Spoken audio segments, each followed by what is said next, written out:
a call, and yours truly are curating a night where clinicians, spiritualists, and an all-star panel of Black woman healers like Dr. Shalonda Sunshine Crawford, Dr. Jashana Johnson, and spiritualist Precious McGill will join some amazing spoken word artists and the legendary comedian Louis Dix to diagnose, disrupt, and heal your relational wreckage in real time. Listen, bring your trauma. As a matter of fact, bring your baby mama. No, bring your testimony. And if you're still texting your ex at 2 a.m., baby, you're not just invited, you're the target demo. Tickets are moving fast, so grab yours at themiracleinglewood.com before your dating history gets flagged as a pre-existing condition. That's themiracleinglewood.com. We'll see you there Saturday, May 23rd at 7 p.m.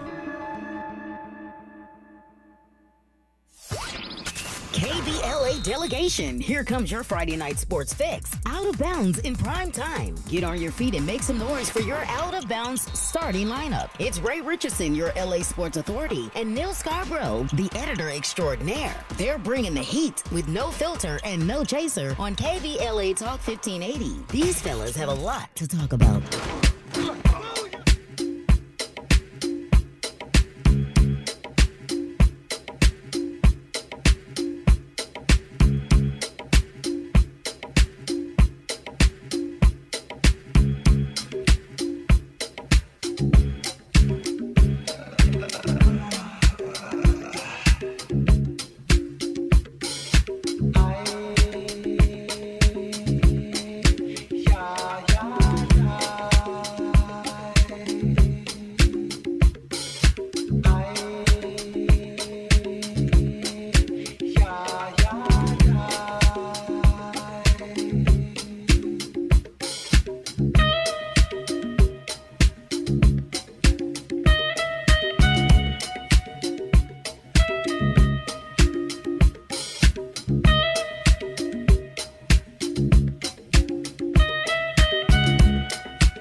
KBLA Talk 1580, broadcasting live from Leimert Park, USA, in the heart of Los Angeles. Welcome forward, everybody, to Out of Bounds in Prime Time. Good evening. My name is Ray Richardson with my guy, Neal Scarbrough. We do this for you each and every Friday. Out of Bounds in Prime Time, 6 to 7 p.m. Pacific Time. You can join the conversation right now at 1-800-920-1580, 1-800-920-1580, or to all our folks in the KBLA YouTube channel. We welcome you guys as well. Feel free to drop a chat in there. Hey, how you doing, brother? It's the weekend. Yes, finally, man. It's been a long, hard week at the job, man. Yes, TGIF. But man, the job's wearing me out. But you know what else is wearing me out? These NBA playoffs. I can't figure them out for anything. But we're gonna get into that and figure out what is up with these Lakers in a half an hour. We'll find that out when they play. But we're gonna talk about it before they get there. Yeah, we're gonna talk about the Lakers and their do or die situation going on later tonight. We're gonna get into some NCAA men's basketball and women's basketball. Some very perplexing news surrounding that. We'll tell you more about that. And we're going to talk a little TV at the end with a quarterback by the name of Russell Wilson trying to dabble in TV, which means he might be getting the reality check that his career might be done. Before we get to all that, here's what's on my mind right quick. Speaking of NBA playoffs, I am sort of enamored at today's NBA athletes. You know, they've been sort of criticized and maligned a little bit for being soft and being too buddy-buddy with their opponents. But in this first round of the playoffs, I have seen some symptoms of flashbacks to the 80s and early 90s and even the late 70s where these guys are intense. They care about what's going on in the first round. And they're squaring up. They're squaring up. We've seen in almost every series there has been some very intense dialogue and even some shoving and pushing. And even I've seen some coaching staffs have to jump on the floor to separate. And I saw security on the sidelines coming onto the court to try to break up some things. But I'm not complaining. I'm actually kind of happy to see this. It lets people know that these guys are caring about what they're doing right now. Yeah, well, there's varying takes on this. Because I think it was Grant Hill who was watching one of these altercations, and somebody said, yeah, it's kind of like the 90s are coming back. And he was like, nuh-uh. This is not the 90s because nobody hit the floor. Right. Nobody got hit in the jaw. I mean, DeAndre Ayton did throw a elbow to the head of Sengun and got kicked out. Yeah. But he was like making the point, it's like, okay, I know we want to act like the tough guys are coming back or the toughness is coming back. He goes, but man, every one of these brawls would have been completely different in the 90s. And everybody likes, 90, we was tough. Yeah. But, that's when they created the rules about you get kicked out if you leave the bench and all this other stuff, because there were some flat-out brawls. Plus, it didn't have to be brawls. The brawls were usually started by teams having success down the lane. Usually there was something waiting for them after a few successful runs. So like Sengun, that game 3, was it, in Houston, when he was working it before the Lakers came back. Every time he backed up to the hole, he was throwing that elbow. He'd have caught a pork chop to the chops in the 90s, without a doubt. So not to glamorize it, but these kids today are, getting a little backbone, but they still not grown up. I like that. And to your point, the NBA did modify some of their rules about some of the intense play. You cannot leave your bench if there's an altercation about to start. You get suspended. If you do, you get suspended, but you also cannot throw a punch. So the NBA has really cracked down hard on some of this excessive play, and it's worked to a degree, but you still want to see guys act like they care. And it looks like we're seeing that. We're seeing some very good basketball in the first round. So I'm happy to see that. What's on your mind? Well, I'll just say before you get done, the penchant with the offense, opening up the floor, and then not letting people, like, to your point, be physical in the fouls, the flagrant 1, the flagrant 2, has changed the game a little bit. It's also diminished the center position, because you used to be able to have a big bunch of beef in the middle, like enforcing. And now there's not really an enforcer role in the NBA. So who's on my mind, and I think this is secondary to your point, but Shedeur Sanders is on my mind. Like, this dude, he can't walk across the street without somebody saying, yo, man, you missed a crosswalk, right? So it's not even training camp yet. Well, they just had a mini camp, and all of a sudden people had a mini camp, and they're like, you know what?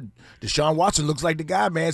We don't need Shedeur. Like, they always want to say that. Now, admittedly, he did get him 3 of their wins last year as a starting quarterback, the first rookie to get a win as a starting quarterback in Cleveland since the 90s, speaking of the 90s. But he also had more interceptions and Was that Brian Sipe or was that Bernie Kosar? I think it was neither of them. All right, we're going to look that up. I think it was neither of them. I think it might have been Whedon, but I'm not sure. Okay, we'll check on that. But anyway, Brandon Whedon. But anyway, so now these reports came out, oh, man, I was there, and it looked like Deshaun got the lead. And so all this stuff just kind of, everybody's just waiting for it. I read a story today, and it was talked about veteran quarterback and polarizing quarterback, Shedeur Sanders. Like, everybody seems to have this thing out for him. Like, they don't want him to have success and granted, I went to Colorado, but that's not the point I'm making. The point I'm making is minicamp, and people are already out there trying to say you ain't squat. So as a good coach could, Todd Monken came out today and was like, look, that's somebody on social media. Like, that's not what I think. That's not what our coaches think. And he goes, I check out social media. I'm sure my players do.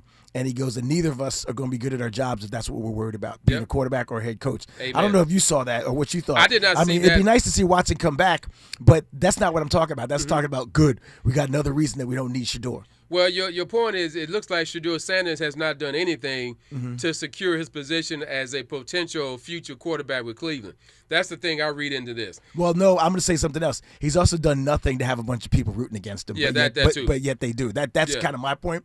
You got to play it out on the field. But it just seems like wherever he turns, and he said something to a reporter who asked him, was he frustrated that he was a star at Colorado when he came and had to struggle in the pros, and now he's got to fight for his job. And he's like, and I love what he said. It sounded like his father talking. I don't let you define how I feel. I'm happy to be here. I love being in the NFL. Boom, squash it. I appreciate that kid. That was a mic drop question or a comment right there. I appreciate that kid because of the maturity he shows. He could be a better quarterback, but he's certainly a pretty good man. 1-800-920-1580. That's our number. 1-800-920-1580. That's our number. What do you think about some of the things we just talked about? The Shedeur Sanders thing. We can get into that when we come forward. We've got a lot to get to with your LA Lakers. They are tipping off in about 15 to 20 minutes in Houston.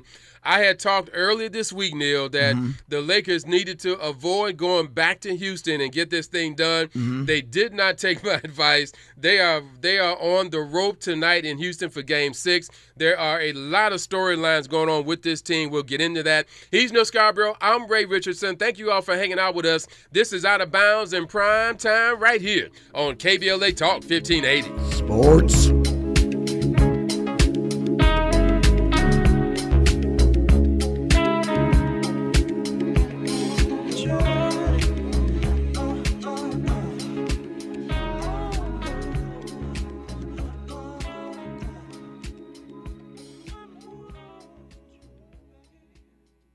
More Out of Bounds is coming up on KBLA Talk 1580. Join the conversation with Ray Richardson and Neal Scarbrough at 1-800-920-1580.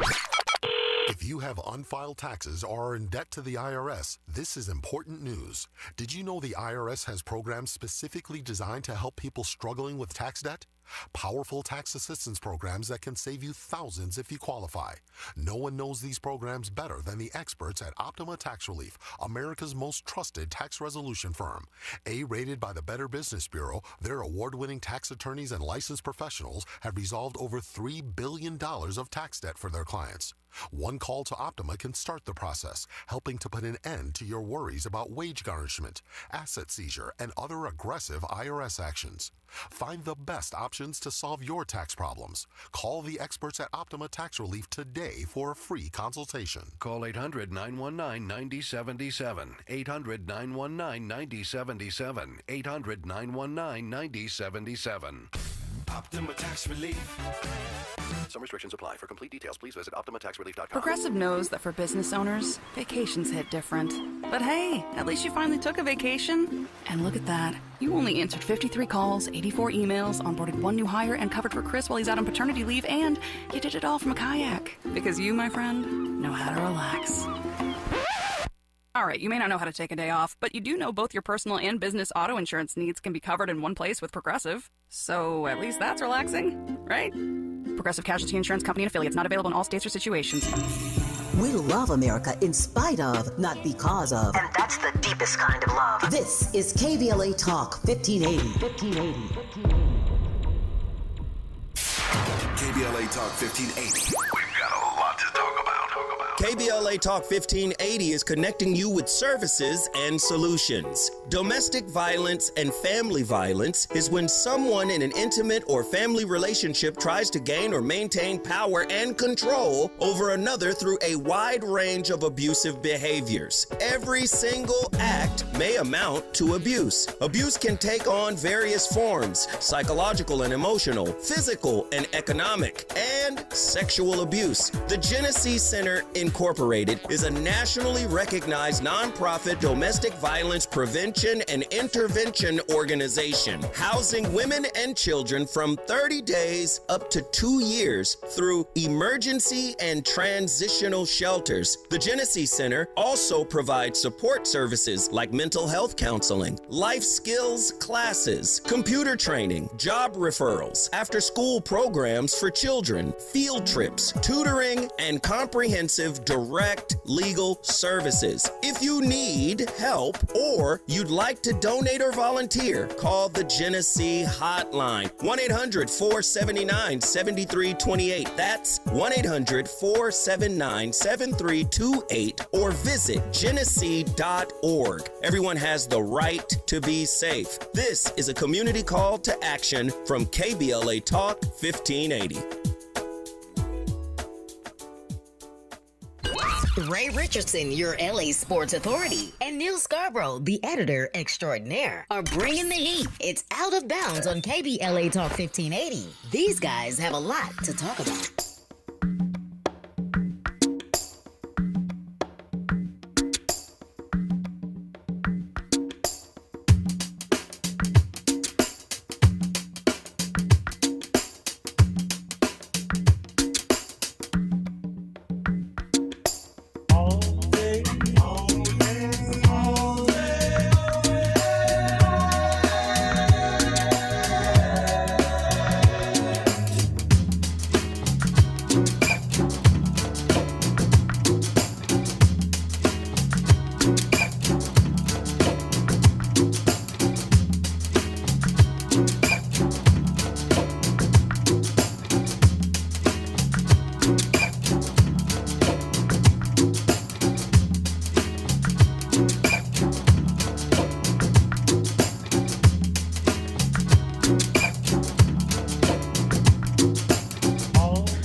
KBLA Talk 1580, broadcasting live from Leimert Park, USA. All day. In the heart of Los Angeles, all day. Welcome forward, everybody, to Out of Bounds, the show that brings some flavor to the world of sports for 60 minutes. He's Neal Scarbrough. I'm Ray Richardson. Thank you all for joining us. You can join the conversation at 1-800-920-1580, 1-800-920-1580. And thanks to all the folks in our KBLA YouTube chat room. You guys are on fire tonight. We're going to get to some of those comments in just a few minutes. We are keeping track of the NBA playoffs. Right now, there is something dramatic going on in the Magic Kingdom area down there in Orlando, Florida. If you are not keeping track of that game, the Detroit Pistons were down by 25 at halftime. They are up by 4 late in the fourth quarter. They're up by 4, and if I'm reading this right, they are in the fourth quarter with 5:52 left. And at the moment, I hope this is not a misprint, but the Orlando Magic have scored only 1 point in the fourth quarter with 5:52 left. We will keep you on notice about that. If that game is not on your TV near you, we'll keep you updated on that. Mm-hmm. Time now to get into our home team, the Lakers. They play in about 15 minutes down in Houston. Game 6 in Houston. Lakers are up 3-2, but it doesn't feel like they're up right now. It feels like to me that all the pressure is on the Lakers to try to survive this season tonight. Mm-hmm. Like if they lose tonight, they come back here Sunday for Game 7. But it looks like Houston has the advantage. I just feel like things have shifted so much against the Lakers that this is their make-or-break night tonight to me. Well, this is a tough make-or-break night. They've had 2 days rest and they're on the road. Yeah. Right? So if you want to have a Game 7, where do you want it, at home or you want it on the road? So you want it at home. So there's hope for them on Sunday just based on, hey, they're coming home and nobody's ever given up an 0-3 lead in the NBA playoffs ever. Yep. Right? So if they give it up, there'll be something else to talk about. We'll get into that in a couple minutes. But the bigger concern, like, okay, they're coming back, is the way Houston has changed their game plan. Yes. Specifically around Luke Kennard and Marcus Smart. I got some stats on that. Who are averaging 40 points through the first 3 wins and average 14 combined in the last 2, right? Yeah. And then also, you brought this up last week, which is you brought it up about Luka. Would you play him or would you keep the vibe going? Well, Austin Reeves looked a little lost in the last game. Yeah. He was missing shots, but he also felt like he had to have his hand on the ball. Mm-hmm. And I would have called a timeout and said, yo, put the ball in LeBron's hands, get open. Because that would have worked better for them as opposed to Austin Reeves trying to play off the dribble every time and not kind of being in shape or warmed up to make shots. So they just look like they're a completely different club, the Lakers. And they're not actually doing what helped them before, which was put the ball in LeBron's hand. And Houston put guards on LeBron. Yeah. Very smart. So he had a couple 8 turnovers last 2 games. So the Lakers have to figure out what's their formula for success against this team.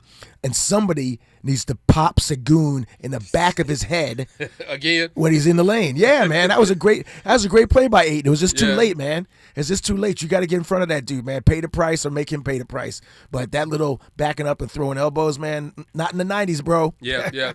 I want to give some props to Houston Rockets coach Ime Udoka. Not me. He should be fired if they lose the series. Well, maybe so, but I think he has made a tremendous turnaround for the last 2 games. When the Lakers went up 3-0, Houston had no answer for Marcus Smart or Luke Kennard. Yep, and they got embarrassed down the stretch in Game 3. Now, I think after Game 3, when they're down 3-0, it looked like Udoka and his staff realized we got to do something about Smart and Kennard. They have paid a lot more attention to those 2 players specifically. And I know there has to be a correlation by the fact that they're down 3-2 instead of going home. Yep. What they have done to Kennard has been really impressive. Since Game 3, Kennard has only scored a total of 8 points. He's 0 for 5 on 3-pointers. He ain't made a 3-pointer since Game 3. He was averaging 21.3 points in the first 3 games. Yep. And he's only scored 8 total since then. I think that may be an underlying factor in why we're at this point where we are today. Udoka and his staff realized that even though Kennard and Smart are role players, they were killing them in the first 3 games, and he has shut that down. Yep. So right now we're looking at, can LeBron fix this? And there's been some talk now about, if LeBron, if they sweep or if they lose, after going on 3-0, what does this do for his legacy or his tenure? They're talking about that again. And I think that's a little bit unfair, but this is what people are talking about. Well, listen, there's a lot on the line here. Yeah. Okay, because a week ago when they were up 3-0, we were talking about this. We said, not on air, but we said, Is he the GOAT? we said, yeah, if he wins this series without these other guys, like you got to like, whoa, what the heck, LeBron? Like you keep walking out there with Smurfs and winning series because he did it in Cleveland, right? Yeah. Then we get into the other side, which was Kevin Durant. Are you actually even helping your team? You didn't help Phoenix. Mm-hmm. You were useless in Brooklyn. This team, you were their closer, but you're not there in the playoffs when they need you, right? And there's a question of, what do you won? Would Golden State have won, or were they carrying him, or was he carrying them? So there was that legacy, which is Kevin Durant. You came to Houston, win a title. Where are you? But now it's this whole other thing where it's like, if the Lakers blow an 0-3 lead, what does this do to LeBron's legacy that they blew that lead without Kevin Durant on the other team? Yeah. So it's like these three legacies: LeBron, GOAT, or moving closer to the GOAT. Durant actually giving Houston nothing when it matters, and then LeBron, if they actually blow this series, what does that say about him? That Houston's got a good team outside of Durant, because they're all more versatile than Durant. But that's what's at stake here. Those three things, and the Lakers need to win this one game and go to the next round and lose to OKC. That's what we need to have happen. Then we can stop. Then we don't have to talk about this for a whole. So you're not giving them no shot against OKC if they get by tonight. If they win tonight, no shot against OKC. Is that what you're saying? Well, Luka can come back, and we might have some exciting games. But especially if Jalen Williams comes back, forget it. But if he stays out and Luka comes back, they might win a game. Yeah. But OKC is clearly better than the Lakers and everybody else, and they're better than San Antonio also, who they only edged by a game or two at the end of the season. Yep. Another point in this discussion is I think J.J. Redick has to make a crucial lineup decision tonight. Now, we don't know what the lineup is at the moment, but if you're in his shoes, do you put Austin Reeves back in the starting lineup in place of Luke Kennard and bring Luke Kennard back off the bench? Now, Kennard was so impressive in the first 3 games, but he's been a non-factor the last 2. And you got a body of work with Austin Reeves from the regular season. Do you make that call? And Austin Reeves may not be in rhythm right now, but do you put him out there anyway, knowing what's on the line tonight? Absolutely. Absolutely. I absolutely start him. Okay. But I make a coaching change that I talked about a couple minutes ago, which is put the ball in LeBron's hands and let him hit Austin Reeves on the fly. During the regular season, that works. How many times does he dump it off to Reeves late in the possession, pop a 3, pop a mid-range jumper? I would do that because what I saw the other night was Reeves, when he got the ball, he didn't give it up. He went to the hole. He missed a lot of shots, and so he needs to stop and pop, and then Kennard comes in and fills that role off the bench. Maybe Kennard needs to get his rhythm going early. Maybe that's the issue, but I guarantee you, I hope J.J. Redick had that homeboy shooting a bunch of shots between these 2 games because they need him to hit shots. It doesn't even matter if he takes 6 shots. He's got to hit 4 of them. If he takes 10 shots, then that's good news, but he's got to hit some shots. He can't do what he's done the last 2 games. You know what? And I'm going to put this on him. I'm not trying to throw any salt on him, but if Luke Kennard does not have an impact game tonight, I don't think the Lakers win this because that Udoka and his staff are going to be worried about LeBron. They're going to put more heat on Smart. They're going to try to, take Ayton out the game. Well, they didn't take Ayton out last game. Ayton had a good game last game. And so and Rui started quickly. So Rui and Ayton can kind of share the wealth. If they can share the wealth with Kennard, that's the formula for success. That the ball gets out of LeBron's hands and the people he passes it to or gives it up to are hitting their shots. But the reason I bring up Kennard because I think they're gonna see where's Kennard head at. They want to find out, is he back to where he was in the first 3 games? They're gonna say, hey, well, let him shoot. He's off. He's not hitting it. The pressure's got to him. Yeah, I think Houston's going to let him shoot it. They're not letting him shoot. Well, they're not letting him shoot. I bet you. That's their game plan. They got people in Marcus Smart's face and Luke Kennard's face. But he's been missing his shots, though. And I want to see how they defend him. Because that's going to be a key. That's going to be a key factor. Ray, why would they change if that's working? Why would they say, okay, we don't have to cover him now? But they ain't been covering him Yes, they've been defending him. But see, also he's been missing his shots. And I think once you get inside a guy's head that he can't knock it down with pressure on the line. This is where you separate, the reserve players, the role players from the big timers. If he can't rise up to that big time status, I would imagine they're gonna let him keep shooting it. He's a role player. All right, but that's all he is. But he's a great shooter, and they decided we're going to stop him on the dribble, and he's not going to be open. Like that was so evident in these last 2 games. And they also I thought they did a nice job on Marcus Smart, but I thought he should have been more aggressive. I didn't really see him moving like he was in his first couple of games because he was the outlet for LeBron, and Kennard was shooting off the dribble. Kennard wasn't getting feeds from LeBron. He was feeding Smart, and Kennard was going to the hole himself. I never knew he could go to the hole, right? But Houston said, neither did we, but we know now.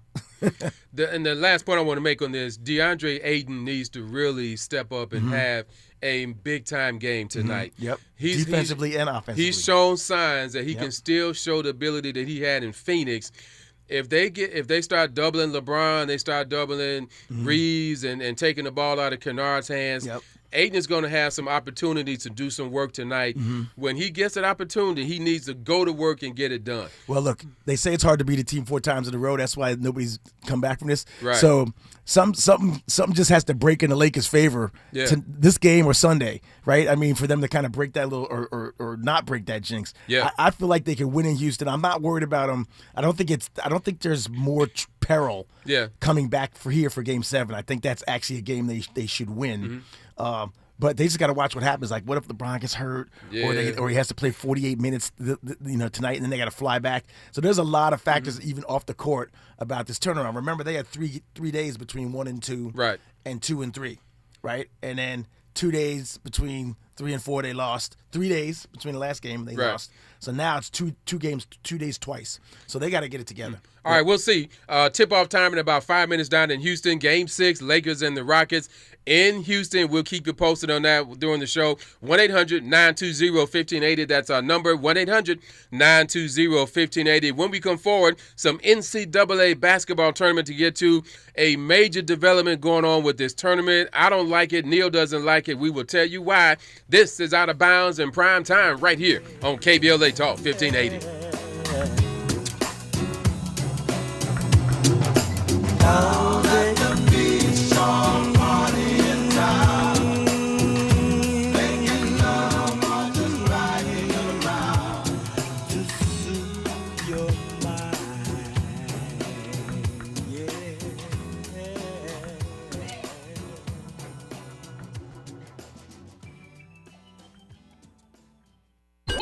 Every Friday night at 6 Pacific Time, it's Out of Bounds with Ray Richardson and Neal Scarbrough, the show that brings that barbershop flavor to the world of sports on KBLA Talk 1580.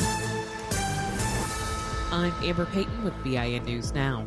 The people united will never be defeated. May Day demonstrations took place in cities across the country. Black Chicago Mayor Brandon Johnson praised teachers and students for joining the protests, which focus on workers' rights, pay, and opposition to President Trump's policies.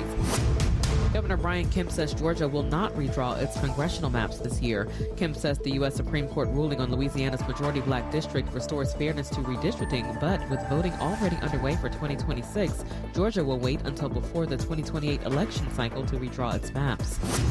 And Drewski will host this year's BET Awards, becoming the youngest host in the show's 25-year history. The 31-year-old comedian says he grew up watching the awards and is grateful to be part of its legacy. The show, celebrating black excellence in entertainment and sports, airs June 28th in Los Angeles.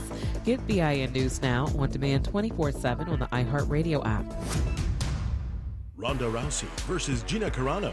Nate Diaz versus Mike Perry. Francis Ngannou versus Felipe Lins. The biggest MMA event of all time, live at the Intuit Dome. Saturday, May 16th. The show will sell out. Get your tickets now at Ticketmaster.com. Is this the time? This is the KBLA Sports Minute with Ray Richardson.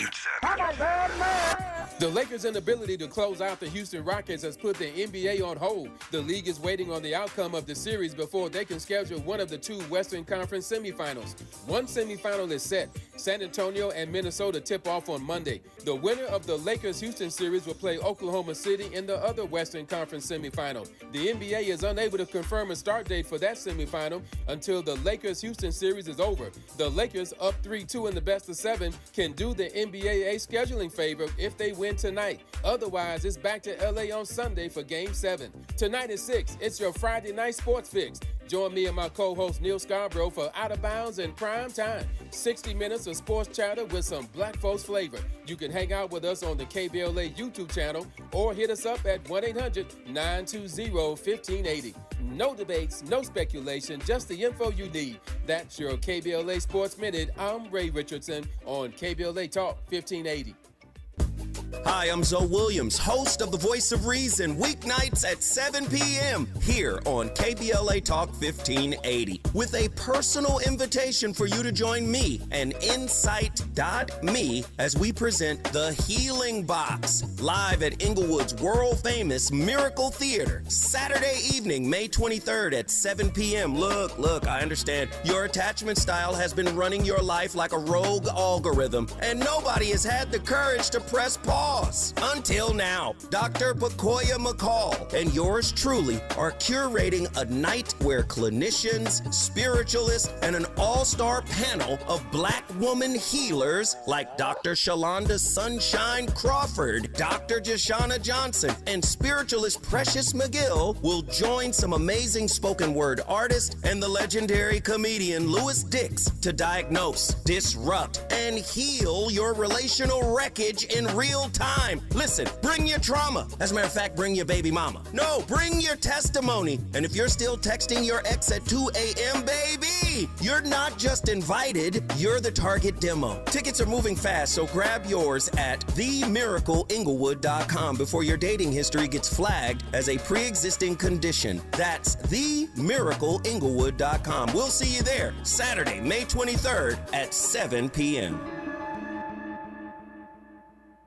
You better work. She's rooted in culture and rising in power. Los Angeles City Council member Karen D. Price Jr. invites you to the District 9 Women's Leadership Summit, a powerful gathering celebrating the women who shape our communities. Join us Sunday, May 3rd from 1 to 6 p.m. Registration is open now, but space is limited. District 9 residents receive special priority. This event is free. Call 323-846-2651 to reserve your spot. That's 323-846-2651. Be rooted, be powerful, be there. Still battling a thirsty lawn that guzzles water and drains your wallet? Let LADWP turn that patch of grass into a gorgeous, drought-smart garden for free. We're talking a full California-friendly landscape makeover designed and installed by pros at no cost to you. That's right, LADWP does the work, you get the upgrade. Ready to transform your yard and save big? Visit ladwp.com/leap. That's ladwp.com/LEAP. My mom has decided to learn to paint, and she's good. My dad's now into creative cuisine, and I've already put on 6 pounds. Learning new things comes with age. My mom, she started forgetting my name and what we're talking about. Forgetting well-known things doesn't. Memory loss may be a sign of Alzheimer's disease. Early detection gives you and your loved one time to plan for the future. Learn the warning signs of Alzheimer's at 10signs.org. Brought to you by the Alzheimer's Association and the Ad Council. Ray Richardson and Neal Scarbrough, the editor extraordinaire, bring the flavor to the world of sports. It's Out of Bounds on KBLA Talk 1580. Ball's caught at the 40. He's at the 30. The 20. He's at the 10. These gentlemen have a lot to talk about.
KBLA Talk 1580, broadcasting live from Leimert Park, USA, in the heart of Los Angeles.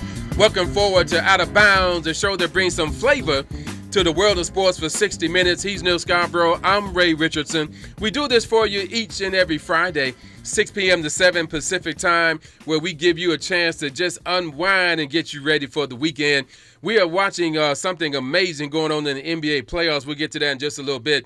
Time now to talk about some NCAA basketball tournament. Yeah, it's not – we've already had the tournaments, but there is something going on with the NCAA that's going to raise a lot of people's temperature and raise a lot of question marks. The NCAA is considering a proposal to expand the men's and women's basketball tournaments to 76 teams. Right now we're at 68, and they're considering adding 8 more teams to both the men's and women's fields. And Neal, when I first heard this the other day, I said, no, they can't be serious. In the words of John McEnroe, you can't be serious. I just don't believe that the NCAA has a rationale for doing this. I'm still trying to figure out why, but I know why now. Mm-hmm. Nobody in this organization, the NCAA, does anything without any financial implications. Mm-hmm. I would suspect that somebody in some TV room, some TV executive meeting, said, "Hey, why don't you guys expand? We'll broadcast the games and give you more money." Mm-hmm. I bet you that's the bottom line reason behind this, but they're not going to say that. Well, why wouldn't they say it? I'd say it. I mean, that's nothing wrong with that. Well, because you worked in TV, you know how some of these deals get done. Yeah. I'm sure. Well, I mean, I read a story today which said they responded to pressure from the networks for more inventory.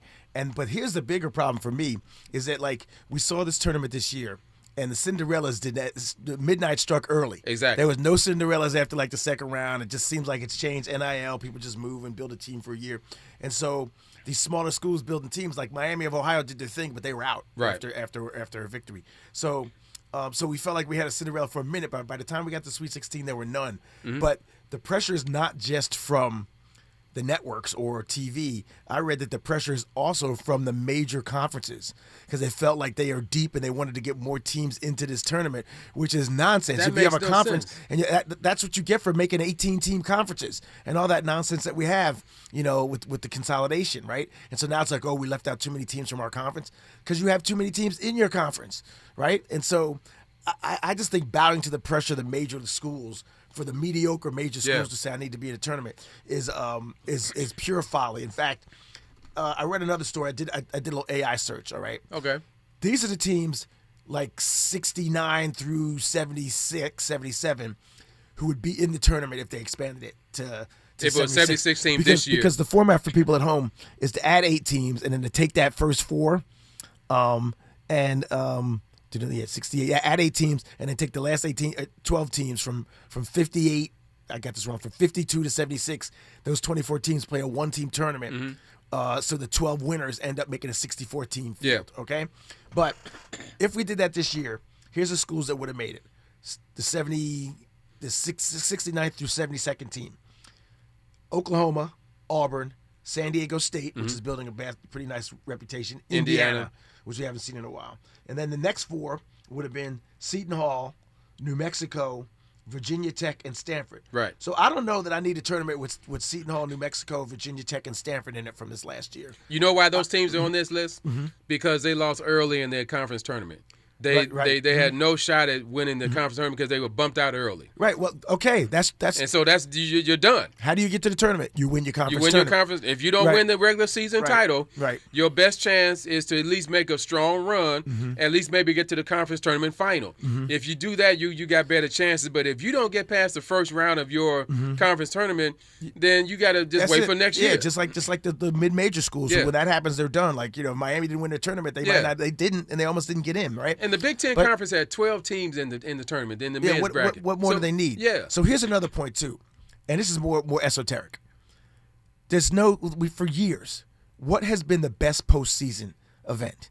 It's been the NCAA tournament. NCAA tournament, followed closely by the Super Bowl. Yeah. Nobody else, right? Maybe hockey playoffs because hockey playoffs are hot. And that much better than the regular season. So you have this great tournament. Why are you messing it up, right? The college football championship had those 4 teams. People grumbled. And what did they say? We need to be like the basketball tournament and make it wider and bigger, right? And they're still talking about making that bigger. So why is the basketball tournament responding to make it bigger in the football world? They had the perfect tournament. Yeah. They had a perfect tournament at 64. They didn't even need the 68.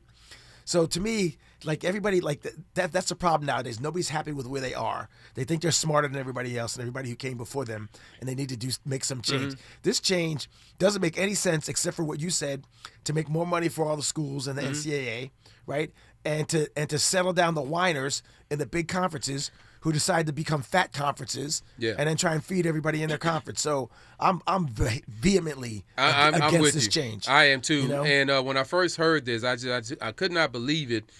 But you take away the uniqueness of the tournament. You take away the specialty of it. Because if you let 76 teams in, it almost feels like you're letting everybody in. Well, if they were doing it this way, we have this mid-major issue. Like teams will go 30-2, but if they don't make their tournament, they're considered on the bubble or maybe not in the NCAA tournament if they don't win their own tournament. Like if you're going to say we're expanding the tournament so that mid-majors have a chance, if they have a great season, they don't lose out if they lose in the tournament, I'd be like, good. Some conferences need to have two teams in there. But to do it to let the 7th and 8th place teams in for major conferences, that you're not helping anybody. There's nothing attractive about that change. And here's another bad part about this on the women's side, and I've covered a lot of women's basketball in college. Oh, first round? Can you imagine that they're at 68 teams now.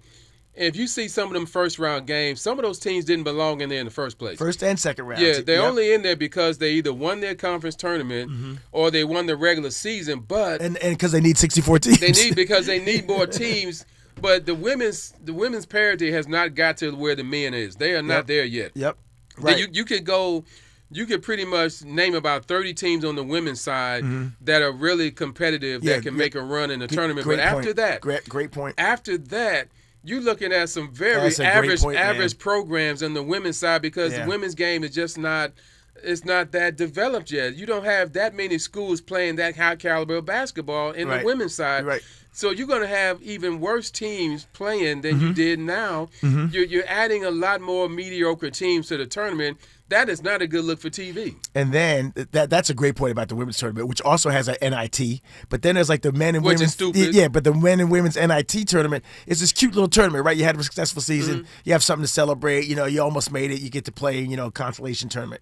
What's going to happen with those things if you got 76 people in 76 teams in these tournaments? Oh, they're probably done. They should be done because we really shouldn't watch. In some cases, I'm not sure we should watch this first 12-team tournament thing or 24-team tournament. I'm not interested. Call me when you get the field together. I'll watch on Thursday through Sunday. I ain't watching on Tuesday. Well, the plan is they're going to have a 2-day, and this has not been confirmed yet. They're going to vote on this, and it could be as early as next week.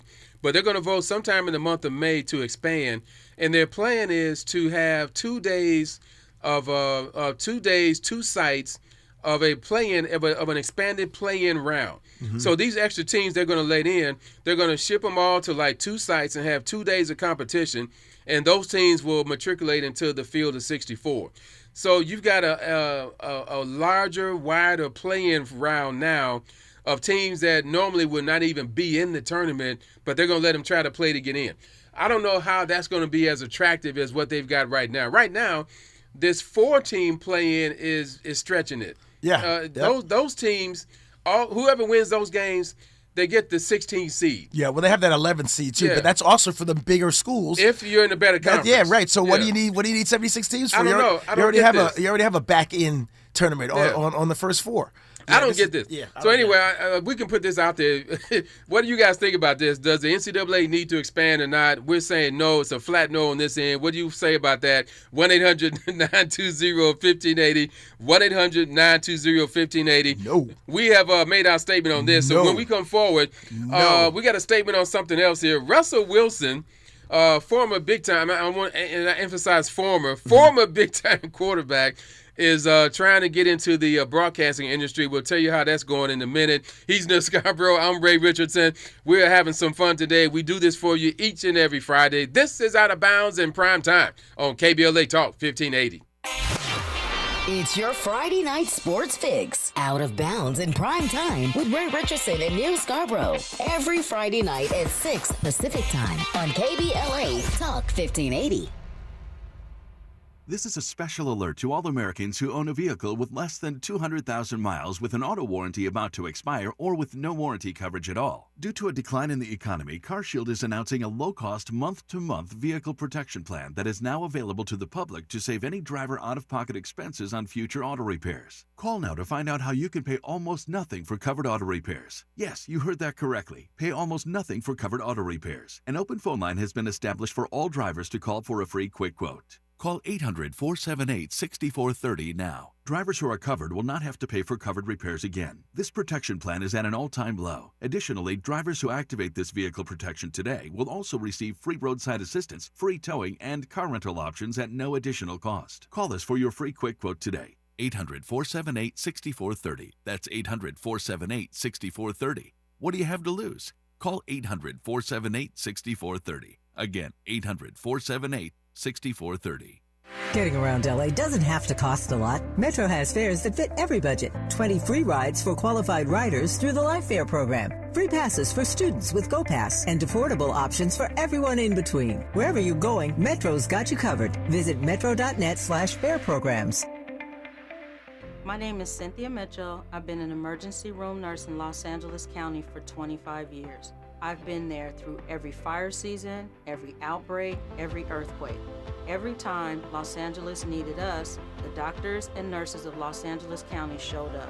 And right now, I'm seeing another disaster coming. Trump's cuts to Los Angeles County's healthcare system are a public health crisis in the making. Medi-Cal, public hospitals, disaster preparedness are all at risk. But we can stop it. Measure ER fights back against these cuts. For a half a penny, we keep emergency rooms open, care within reach for working families, and doctors and nurses serving the communities we love. When you vote yes on Measure ER, you're not just voting for health care, you're voting for LA. Vote yes on Measure ER by June 2nd. Ad paid for by Yes on ER, Restore Healthcare for Angelinos, sponsored by St. John's Community Health and Health Justice Action Fund. Ad committee top funder, St. John's Community Health. KBLA Talk 1580. We've got a lot to talk about. KBLA Talk 1580 joins you in standing for voting rights. The midterm election campaign season is here now. The 2028 presidential election is right around the corner. When We All Vote is a leading national nonpartisan initiative on a mission to change the culture around voting and to increase participation in each and every election by helping to close the race and age gap. Created by Michelle Obama, When We All Vote brings together individuals, institutions, brands, and organizations to register new voters across the country and advance civic education for the entire family and voters of every age to build an informed and engaged electorate for today and generations to come. When We All Vote empowers their supporters and volunteers to take action through voting, advocating for their rights, and holding their elected officials accountable. It's all in for 2026 and 2028. Please visit whenweallvote.org to stand up for your rights, voting rights. This is a community call to action from KBLA Talk 1580. Ray Richardson, your LA sports authority, and Neal Scarbrough, the editor extraordinaire, are bringing the heat. It's Out of Bounds on KBLA Talk 1580. These guys have a lot to talk about.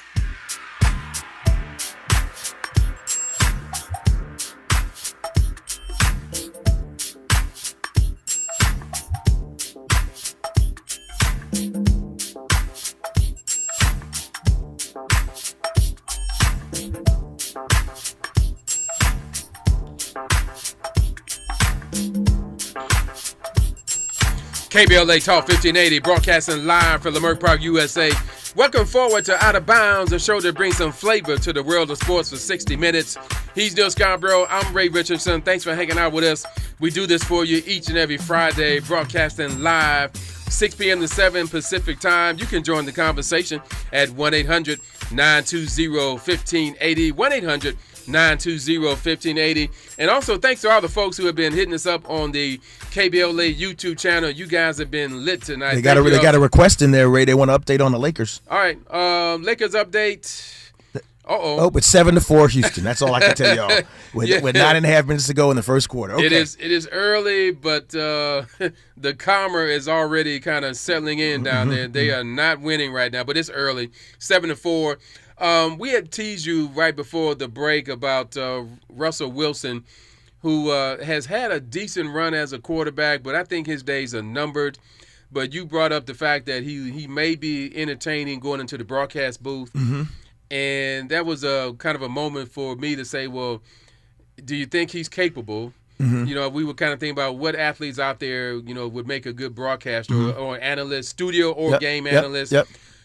I think he probably could be good at it because he seems to have been a personable interviewer. Yep. He's also he also does a little bit of that clipped speak where like he's almost reading from a script, know. Hey, we got to get our men together and win this stuff. So I'll just say this. I hope Russell's not listening, but I am tired. I'm already tired of hearing him in post-game interviews and at the podium. So I don't know if I really want him in the studio because he just seems like he's going to do all that canned speak that he does, like rah, rah, let's go. That's what when 11 men are pulling in the same direction kind of stuff, which is fine and positive. Right. I just don't really know if I want to hear that as a broadcaster. He's very articulate. Yeah. His wife's an entertainer, so they have this whole ideas about bright lights and big city in their household. Yeah. So I get what he's trying to do, and he is a very personable guy. Like I do like Russell Wilson, but sometimes every time he's on the mic, I'm like, I start rolling my eyes, going, oh, here we go. So hopefully he can be coached.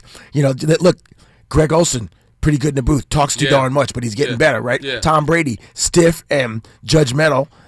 Really average, but he's getting better. He's getting better. So maybe Russell can kind of get somewhere and get better. Plus, the studio's an easy job. It's an easier job than being a color analyst, even when there's a play every 30 seconds. Yeah. So I think he's got some of the talent. I just don't know that I'm waiting to hear it. That's all. But he hasn't announced he's retiring yet, though, has he? I haven't. No, heard that. In fact, the Jets are waiting for him. The Jets are considering him as a backup quarterback option, and they're like, hey, maybe we should sign Russell while we have the stopgap year behind Geno, and they'll have a couple quarterbacks till they get back in that draft next year and pick a quarterback. So Russell, some teams have their eyes on Russell. Not many, but certainly the one across town in New York has their eyes on him. I would, if I'm a Jets fan, I would say don't do it. Don't do the booth or don't do the Jets. Don't do Russell Wilson. Oh yeah. They've got momentum over there that they rarely don't have. Yep. They had an outstanding draft. Man, they drafted some big time and they players. had 3 first-rounders next year. Yeah, if they don't mess that up, they got a chance to be pretty good in the next year or so. Yep. They've got some guys there that are going to be some impact players. Yep.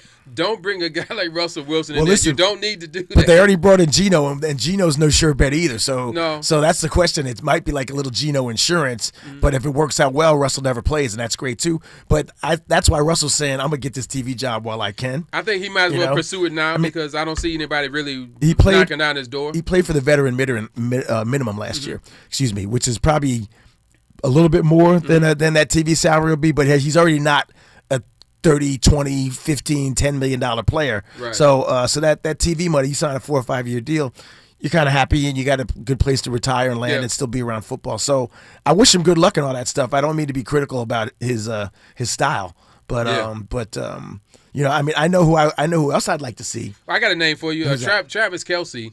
I think would be pretty good. His brother's already good. His brother's already doing TV, but Travis already said he's coming back next season. But I would imagine that could be his last season. Oh, Travis might be too black. Yeah, for a lot of reasons. The way he speaks, he's all. I know. He's all. But I've heard him do interviews. Yeah, he's great. He's really smart. He's really great. smart. You know who I like? I don't love him as a player or a quarterback of my favorite team, but Aaron Rodgers would probably be awesome. He would. Like he hosted Jeopardy for a week or a week plus. I saw some of that. Yeah, he was good, man. He was really, great. really good. So I think he'd be pretty good as an announcer. He would be. Yep. Yeah. He might say a little bit more truth than people are ready for. But he'd be great. I think he'd be really good. The only question I have about Aaron Rodgers is, can he put aside his aloofness? Because he comes across like he's talking down to everybody. Yeah, well, that works on Jeopardy. And you all are down that works there. on Jeopardy, like that kind of know-it-all sense. I mean, that actually works well on Jeopardy. So you're right. That's a really good point, whether that translates to the booth. So with Russell Wilson entertaining going into the broadcast booth, I wonder if he's seeing the light that maybe his career might be done. And in my just this is my opinion. That light's been shining for a couple of years now. I know. I think he needs to really put his resume together and knock on these TV doors and see what's out there. Because as a player, as a GM, I cannot see bringing him to my team with the way he's been playing the last 2 or 3 years. Yeah, there's nothing special about him anymore, and I think it's time for him to move on and test out the microphone. Go ahead and do it. Yeah, I actually would like to see it, to be honest with you. I would too. I mean, I don't watch that CBS show anyway, so go ahead, do it, Russell. And we've seen quite a few athletes make that transition and do it very well, and some guys have really created a second career, for that. Randy Moss, let me bring up him right quick. I was in Minnesota when he got into the league. Yep. And he had a phenomenal rookie season. He's undoubtedly one of the best receivers to ever play. Country Randy. And I saw him from the beginning, from day one, but he hated the media. He did not want to have nothing to do with us. That's so fun. We did a whole story on that at ESPN Magazine. Oh, man, he did not. He despised the media. He didn't want to even give a post-game talk half the time. But he was courtesy. But, man, sometimes he said, just get away from me. I don't want to do it. To see him progress like he's done in the business has been sort of gratifying, but it makes me wonder how far he's come. So there's some guys who hated us in the beginning, but they turned around, and you got some guys who you could tell, hey, he's trying to get ready for TV. And I saw that in the guy who used to play for Pittsburgh that's on First Take a lot, defensive back from LSU. Oh, Ryan Clark. Yeah. I saw that in him. Every time he got interviewed, you can tell he was trying to audition for a job. He's great, though. He really is. Rodney Harrison was like that when he played, too. He was very polished and turned it on for the interviews. And he's been on TV on NBC himself for a while. So so more power to him, All right, so when we come back, by the time we get back here next Friday, a couple of things we'll know. We'll know who the Knicks will be playing in the playoffs.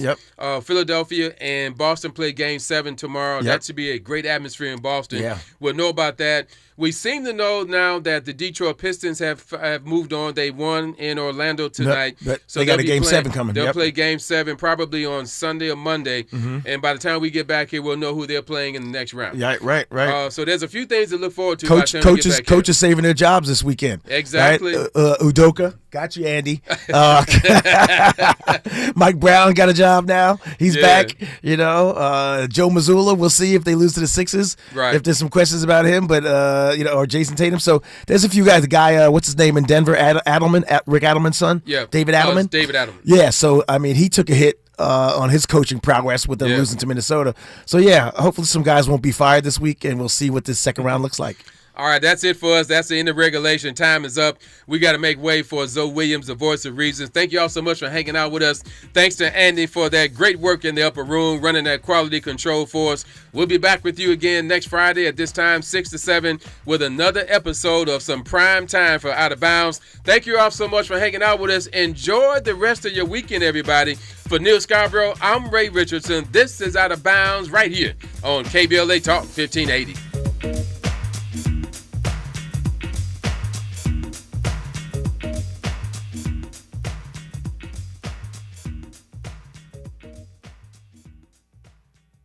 KBLA 1580 Santa Monica.